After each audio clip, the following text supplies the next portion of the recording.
Hey guys, welcome back to my YouTube channel. It's your girl Des here.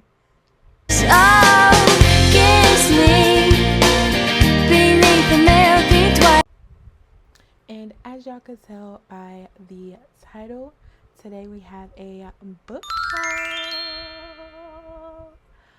And this is a Barnes & Noble book haul, and then I have a mini Marshall's book haul. I finally stumbled upon a Marshall's location that has books, and the book options that they had in there were not too bad. I got a couple books from there, and I'm going to show y'all what I got. And then I'm also doing the 7 books in 7 days challenge. So I started technically yesterday, but it was like in the evening time, like 5 o'clock, that I really started reading my first book. But I'm going to show y'all some of the books that I'm adding on to my 7 out of the new books that I got. So let's get right into it. The first book I got, I'm going to do my Marshall's books first. So first I got this cute coloring book. I have been eyeing these on Amazon, and they had some cute ones in Marshall. So I was like, let me go ahead and get them.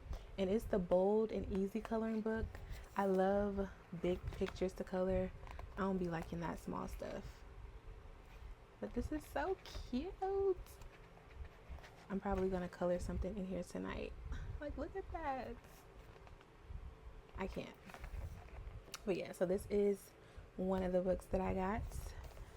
Can't wait to use. Along with that, I got these King Art brush pens. I haven't used any like markers or pens from this brand, but I hear good things about it. So we're going to see how they work. I'm a pen, marker, ink girly. Like, I have so many pens, it's crazy. I love a good pen. I love a good marker. And yeah, I'm excited to see what those talking about.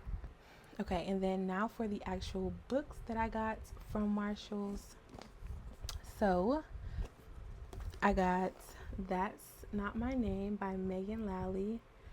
I heard pretty good things about this book, and I'm really trying to get more into like my suspense thriller bag. So this is one of the books that I got. And just to read the synopsis on the back, it says, "It was a mistake to trust him.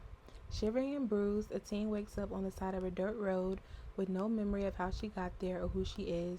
The police don't know where she came from until a frantic man arrives at the station. He's been searching for her for hours. He has her school ID, her birth certificate, and even family photos. He is her father. Her name is Mary, or so he says." When Lola slammed the car door and stormed off into the night, Drew thought that they just needed some time to cool off, except Lola disappeared. Now his friends, the sheriff, and the whole town are convinced Drew murdered his girlfriend. Forget proving his innocence, he needs to find her.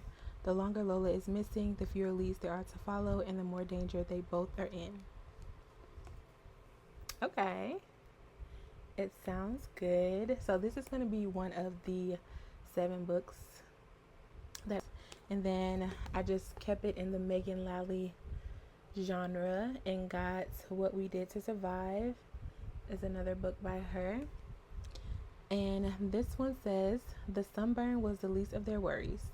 Hannah is having an incredible spring break. A week at a resort in Mexico with her best friend Emmy and her family is perfect for de-stressing from senior year, even if it's awkward being around Emmy's older brother Jackson, whom she's had a crush on for as long as she can remember. Still, the beach is gorgeous, so is the guy they meet in the surf. Except Hannah is now the third wheel in Emmy's vacation romance. Eager to impress Emmy, her wealthy new boyfriend charters a private sailboat to make the most of their last day in paradise, and Hannah and Jackson are invited along. As the clouds roll in and the skies darken, their boat is the only one leaving the marina, and the further they get into open water, the more unsettled Hannah becomes. A storm is brewing on board that's as deadly as the one racing toward them. Forget surviving graduation. Who will make it back to land alive?"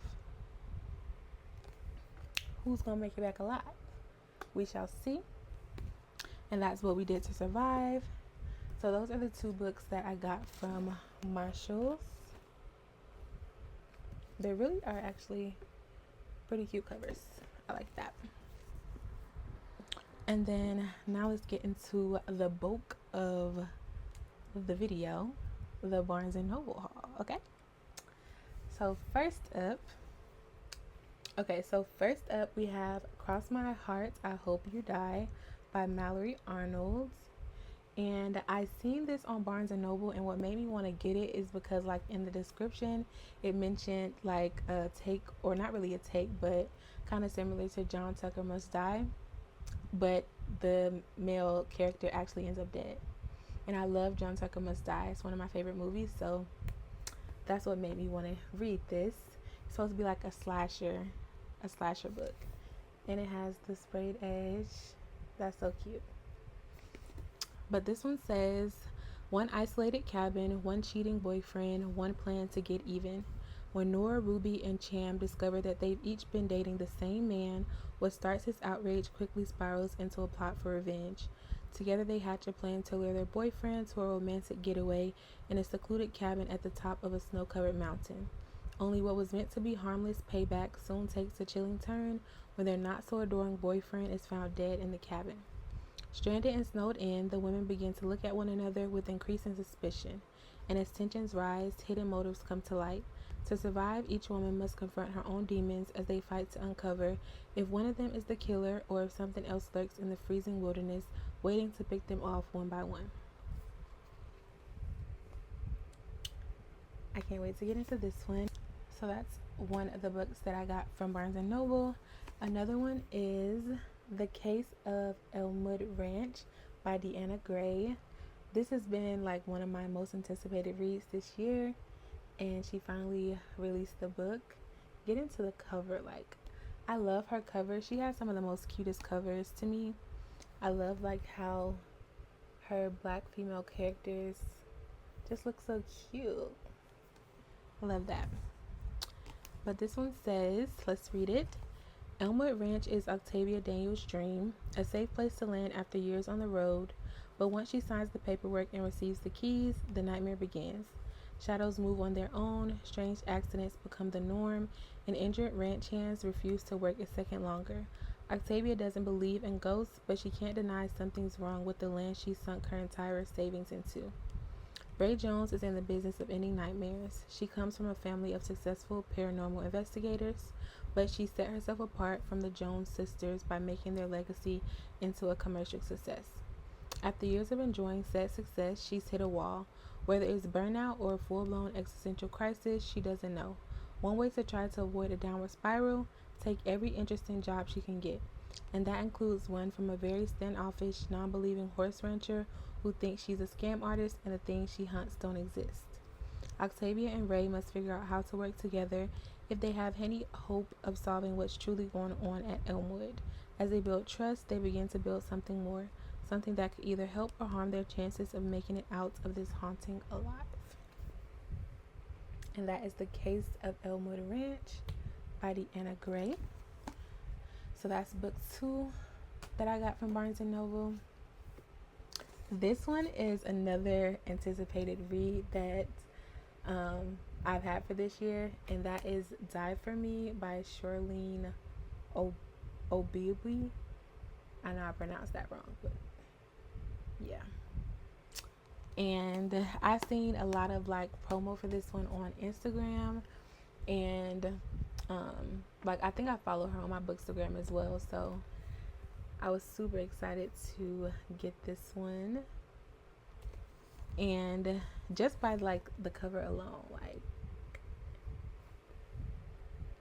and my thoughts on this, I think the main male character is Incubus, I want to say, but I don't know, because I've started reading this one already, so I don't know. I can't wait to get to the end to figure everything out.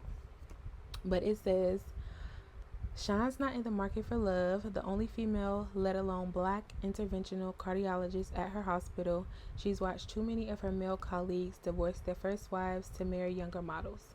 Then she meets Julian, brooding, beautiful, and 11 years her junior. In short, a bad idea. Still, she finds herself unable to resist their undeniable chemistry. She even starts fantasizing about him in dreams that feel altogether too real. They also have a lot in common despite their age gap. So to hell with it. If men can date younger, why can't she? But the more Sean gets to know him, the more impossible Julian seems.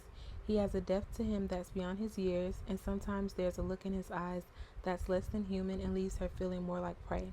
Plus, Sean's been exhibiting odd symptoms: memory lapses, lack of restraint, persistent exhaustion that all trace back to Julian, making her feel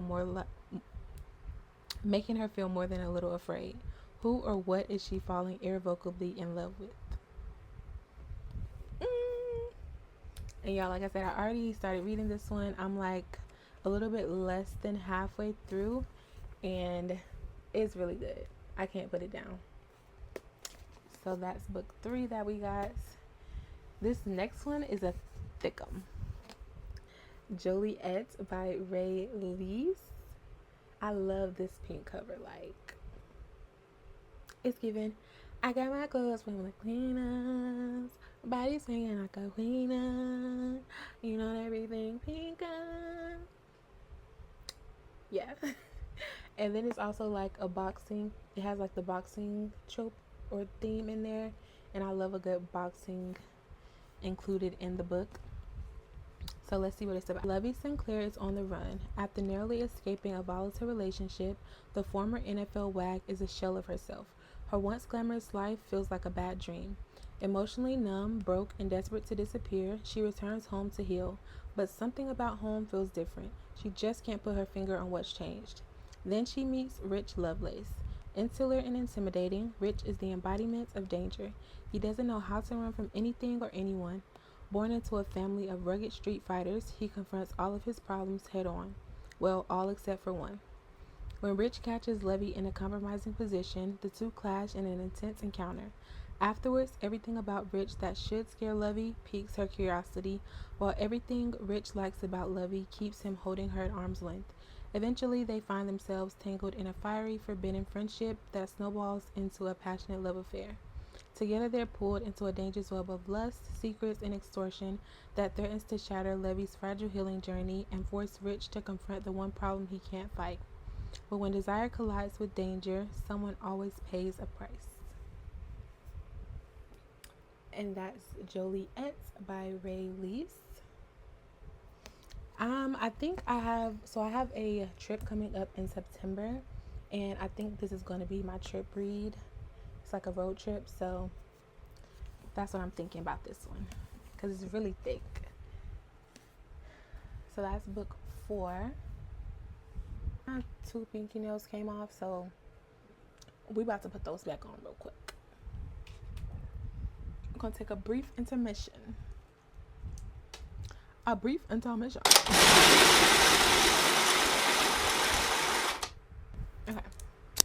now we're back.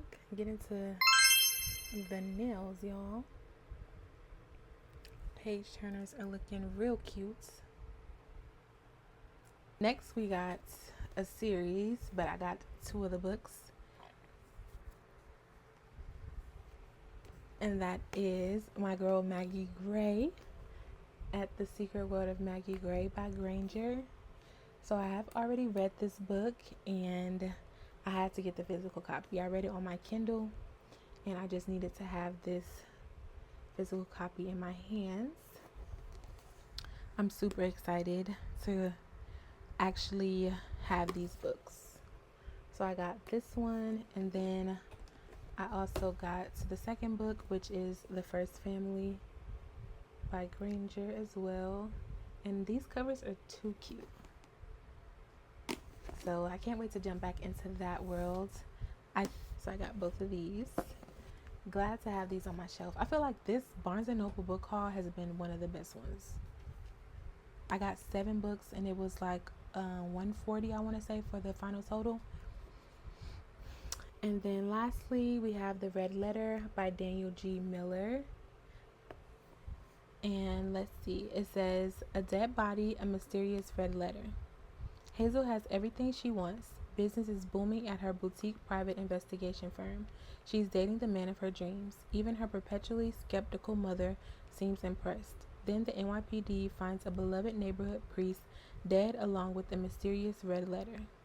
Hazel investigates the murder as a favor to an old friend and discovers that the priest wasn't the only recent murder victim to receive a red letter, and one victim has ties to a psychopath from a past life that Hazel thought she had buried. One by one, the red letters continued to appear, and with every letter, another killing, each mysterious. One by one, the red letters continued to appear, and with every letter, another killing, each more mysterious than the last. As Hazel closes in on the killer closes in on her, and Hazel begins to question everything she thought she knew about herself and the people around her. Even worse, Hazel discovers that the only way to find the truth is to open one more red letter.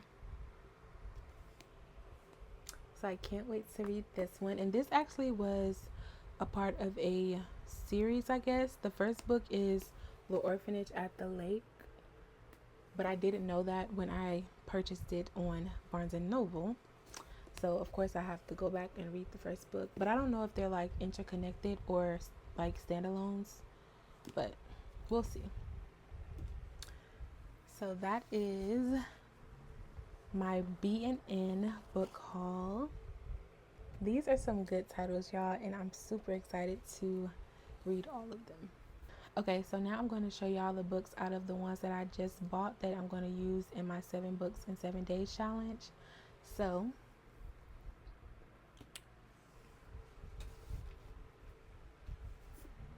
this is one which I already started, Die For Me, and I'm a little bit less than halfway through this book, so it's getting real good. So this is book 1, and I technically started the challenge yesterday, but it was like in the evening time, so like 5 o'clock. So I plan on finishing this book today and hopefully getting another one started. And then I'm gonna carry this out until next Sunday. So is that 7 days? Because Sunday, Monday. So that's a little more than 7 days, but I feel like it'll give me enough time to kind of really push myself to get the books read. And for some reason, like when it comes to reading physical books, it always takes me longer because I'll like start the book and then like even if it's good, I'll stop it and start reading another book. Like that is one of my pet peeves about myself when it comes to reading. I don't know why I do that, but so I'm really trying to force myself to continue to read the book and get it done. So that's book 1 of 7. And then I'm also going to do The Red Letter. So that's book 2 of 7. And then also going to do That's Not My Name, Megan Lally. That's book 3. This is going to be book 4, a reread, Secret World of Maggie Gray. And then, so that's all for the physical books, I think. And then I'm just going to make the rest of the 7 Kindle reads,